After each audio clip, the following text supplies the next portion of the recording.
청와대가 신임 법무부 차관의 이금노 인천지검장을, 대검찰청 차장에는 봉욱 서울 동부지검장을 임명했습니다. 그리고 청와대 법무비서관에는 김영년 전 서울고등법원 판사를 임명했습니다. 네, 청와대 취재기자 연결하겠습니다. 강은나래 기자. 네, 문재인 대통령이 법무부 차관에 이금노 인천지검장을 임명했습니다. 조금 전 박수현 청와대 대변인을 통해서 인선 내용을 발표했습니다. 사법연수원 20기인 이 차관은 지난해 진경준 검사장의 이른바 주식 대박 의혹 사건의 특임 검사로 수사를 진행했습니다.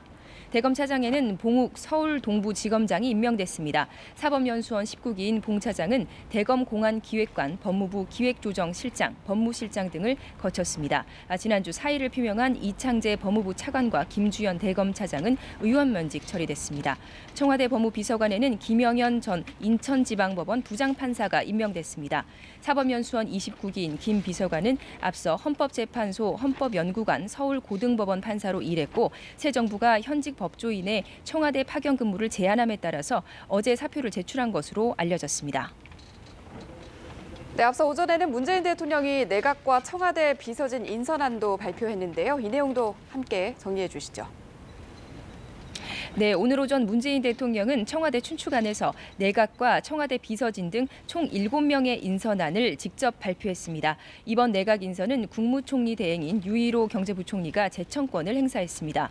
문 대통령은 경제부총리 겸 기획재정부 장관 후보자에 김동연 아주대 총장을 지명했습니다. 문 대통령은 기획예산처와 기재부 요직을 두루 거치면서 경제에 대한 거시적 통찰력과 조정 능력이 검증된 유능한 경제 관료라며 김 후보자 지명 배경을 밝혔습니다. 외교부 장관 후보자에는 강경화 유엔 사무총장 정책특보를 지명했습니다. 한국 여성으로서 유엔 최고위직에 진출한 입지전적인 인물입니다. 문 대통령은 강 후보자 지명은 성평등 관점에서도 큰 의미가 있다고 설명했습니다. 강 후보자가 국회 인사청문회를 거쳐서 정식으로 임명된다면 70년 외교부 사상 최초의 여성 장관이 될 전망입니다. 대통령이 의장으로 있는 국민경제자문회의 부의장에는 보수진영 학자인 김광두 서강대 경제학과 석좌 교수를 지명했습니다.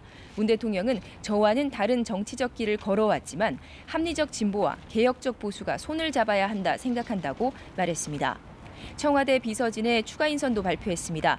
국가외교안보실장에 정의용 전 주 제네바 대사를 임명했습니다. 정 전 대사는 외교통상부 통상교섭 조정관을 지낸 통상 전문가입니다. 문 대통령의 후보 시절 캠프에서 외교관 자문그룹인 국민아그레망을 이끌었고 미국 트럼프 대통령 등 외교 정상들과의 통화에 배석하기도 했습니다. 청와대 정책실장에는 장하성 고려대 교수를 임명했습니다. 장 교수는 공정거래위원장 후보자로 지명된 김상조 교수와 함께 소액주주 운동에 앞장서온 인물입니다. 통일 외교안보 특별보좌관에는 문정인 연세대 명예특임 교수와 홍석현 전 중앙일보 회장을 임명했습니다. 당초 안보실장에 유력하게 거론됐던 문 특보는 김대중 노무현 정부에서도 외교안보 자문을 했습니다. 홍 특보는 앞서 새 정부 대미특사 자격으로 미국 트럼프 대통령을 만나서 문 대통령의 친서를 전달하기도 했습니다.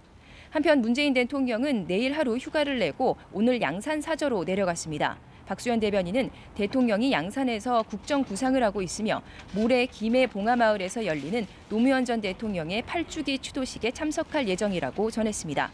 지금까지 청와대에서 전해드렸습니다.